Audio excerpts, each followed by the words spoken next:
Bonjour, match avancé de la troisième journée du championnat de première division. Mais avant de vous montrer les matchs d'hier soir, on va mettre à jour notre calendrier avec un match en retard qui s'est disputé mercredi soir entre la Saint-Pauloise et le Chaudron. 0-0 au score final de cette rencontre qui devait inaugurer la saison 2000 il y a 15 jours. Il pleuvait mercredi soir au stade de l'Est. Les images sont d'Alix Catherine. Vous prenez le Chaudron, une équipe qui se cherche encore malgré sa victoire la semaine précédente sur la Sainte-Rosienne, 2-1. Vous en prenez une autre, la Saint-Pauloise, qui a subi un sévère échec contre la Jeanne d'Arc à domicile, 1-4. Et vous obtenez un petit match sur un résultat nul de 0-0. C'est synthétiquement le schéma proposé mercredi dernier au stade de l'Est où il a fallu attendre la deuxième mi-temps pour voir des actions intéressantes. D'abord, à la 49e minute, cette balle de Tim pour Lambert, repoussée par Philippe Var, le gardien de la Saint-Pauloise. La réaction des joueurs de Jacques Marbois intervient sur cette frappe de Bastin, repoussée par Amadi, et toujours titulaire, en l'absence de Marbois, toujours en convalescence. Et puis ce coup franc, toujours de Lambert, qui passe au milieu d'un paquet de joueurs, sans qu'aucun ne puisse le reprendre. Les minutes s'écoulent, on sent dans les tribunes ce fort 0-0.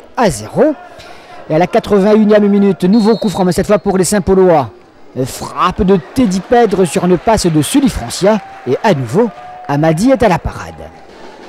La dernière action du match est à mettre à l'actif des Dionysiens avec l'entrée quelques instants avant de Lamy et son numéro 10. Débordement de Hirel côté gauche, ballon mal renvoyé par Var, repris par Lamy au-dessus. On en restera là, 0-0. Finalement, les deux équipes peuvent s'estimer heureuses.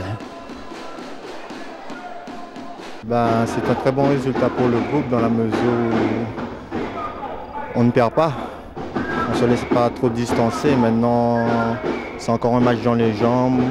C'est déjà mieux que la semaine dernière où c'est nous qui avons dû aujourd'hui attendre un petit peu, ne pas trop se découvrir.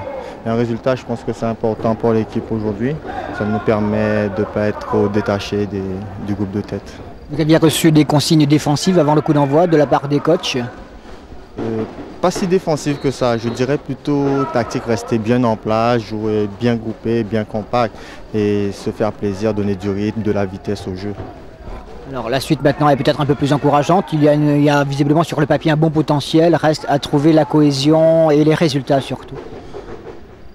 Je pense plutôt aujourd'hui l'équipe a eu un peu peur, on a été encore timide aujourd'hui. On n'a pas voulu trop se livrer, je pense, pour ne pas se faire contrer. Je pense qu'on a tiré les leçons du premier match.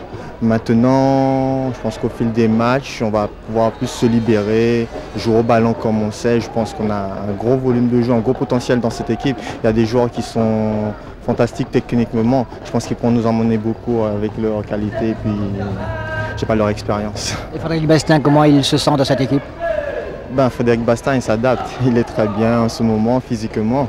Maintenant, il demande à ce que ses coéquipiers lui fassent un peu plus confiance, qu'il ait un peu plus de jeu, plus de ballons, qu'il aide un peu plus, quoi. Au niveau du jeu, du résultat 0-0, on ne peut pas dire que vous ayez vraiment beaucoup de regrets parce que finalement c'est un bon résultat par rapport à la physionomie du match. C'est vrai, il faut être honnête. Je pense que Saint-Paul mérite également ne mérite pas de perdre déjà, quoi. Mais nous, on savait très bien qu'aujourd'hui ça va être un match difficile. Mais je pense qu'on n'a pas été à la hauteur dans le jeu, je veux dire, mais l'envie était là quand même. Même si c'est facile, Tim, de mettre tout cela sur le compte d'un début de saison, l'équipe du Chaudron a encore du temps de se retrouver, encore un petit peu de mal en ce moment quand même. C'est vrai qu'on a... Enfin, je pense que la raison, en fait, c'est avec les départs qu'il y avait, les nouveaux qui arrivent. Et puis on a un problème de muter également et à partir de là il faut composer avec tous ces paramètres là. Donc on va essayer de travailler, je pense qu'il n'y a pas d'autre solution, c'est travailler.